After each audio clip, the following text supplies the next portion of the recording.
بسم اللہ الرحمن الرحیم۔ میں ہوں فیصل رنداوا۔ آج کی اس ویڈیو میں ہم ایک خاص عنوان زیر بحث لانا چاہتے ہیں، وہ یہ ہے کہ اللہ تعالیٰ کسی بھی قوم کو اپنی پکڑ میں کب اور کیوں لیتے ہیں۔ نمبر 2 بات کہ جب اللہ تعالیٰ کسی بھی قوم کو اپنی پکڑ میں لے لیتے ہیں تو اس قوم کا کون سا عمل ہونا چاہیے کہ وہ پکڑے خدا بندی سے بچ سکے اور محفوظ ہو سکے۔ انشاءاللہ تعالیٰ مجھے امید ہے کہ جو لوگ بھی اس ویڈیو کو مکمل طور پر واچ کریں گے، سماعت کریں گے، ان کو ضرور اس کا فائدہ ہوگا۔ تو میں آپ سے شروع کے اندر ایک ریکویسٹ کرنا چاہتا ہوں کہ ہمارے اس چینل کو لائک کیجئے، سبسکرائب کیجئے اور شیئر کیجئے۔ آپ کے تعاون سے آپ کے ساتھ ہم بہت ہی فائدہ مند باتیں شیئر کرتے ہیں اور انشاءاللہ تعالیٰ کرتے رہیں گے۔ تو دیکھیے بھی کسی بھی قوم کو اللہ تعالیٰ اپنی عذاب کی لپیٹ کے اندر کب لیتے ہیں، اس کی چند وجوہات ہیں۔ اللہ تعالیٰ جب بھی کسی قوم کو اپنی لپیٹ کے اندر لیتے ہیں تو بغیر کسی جواز کے قوم کے اوپر عذاب مسلط نہیں کیا جاتا۔ چند وجوہات ہیں کہ جو احادیث نبوی صلی اللہ علیہ وسلم کی روح سے ہم بیان کریں گے۔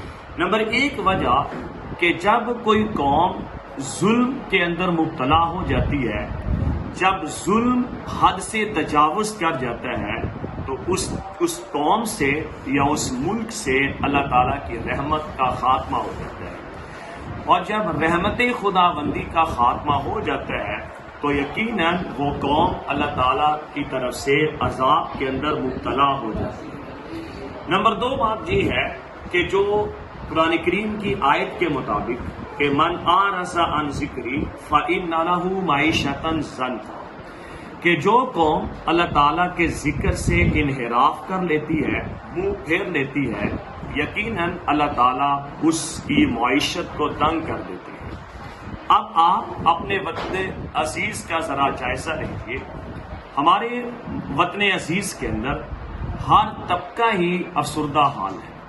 اگر کوئی کاروباری شخص ہے تو وہ بھی پریشانی سے دوچار ہے، اگر کوئی متوسط طبقہ ہے تو وہ بھی پریشانی کے اندر مبتلا ہے، اور اگر کوئی غریب ہے تو وہ بھی تنگ دستی کی زندگی بسر کر رہا ہے۔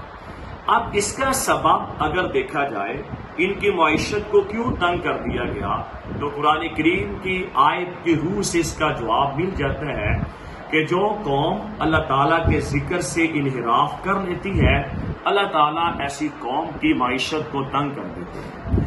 اور نمبر 3 وجہ کہ جو مکمل اور باغور مطالعہ کے بعد منظر عام پر آئی وہ یہ ہے کہ ایسی قوم کہ جو گناہوں پر حد سے تجاوز کرتی ہے، جو گناہوں کے اوپر اتراتی ہے، یقیناً اللہ تعالیٰ کی ذات ایسی قوم کو ناپسند کرتے ہیں، اور جب کسی قوم کو ذات خداوندی ناپسند کرتے ہیں تو ان پر طرح طرح کے عذاب مسلط کر دیے جاتے ہیں۔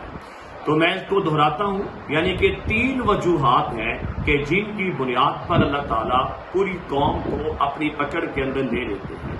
ایک ہے کہ جب کوئی قوم ظلم میں حد سے تجاوز کرتی ہے۔ نمبر 2 بات جب کوئی ذکر خدا بندی سے انحراف کرتے ہیں، اور ایسی قوم جو اپنے گناہوں کے اوپر اتراتی ہے۔ اب دیکھنا ہم نے یہ ہے کہ اس ایسے کبھی عمل کو ذات خدا بندی ناپسند کرتے ہیں تو ہم رحمت خدا بندی کے موجب کیسے ٹھہر سکتے ہیں۔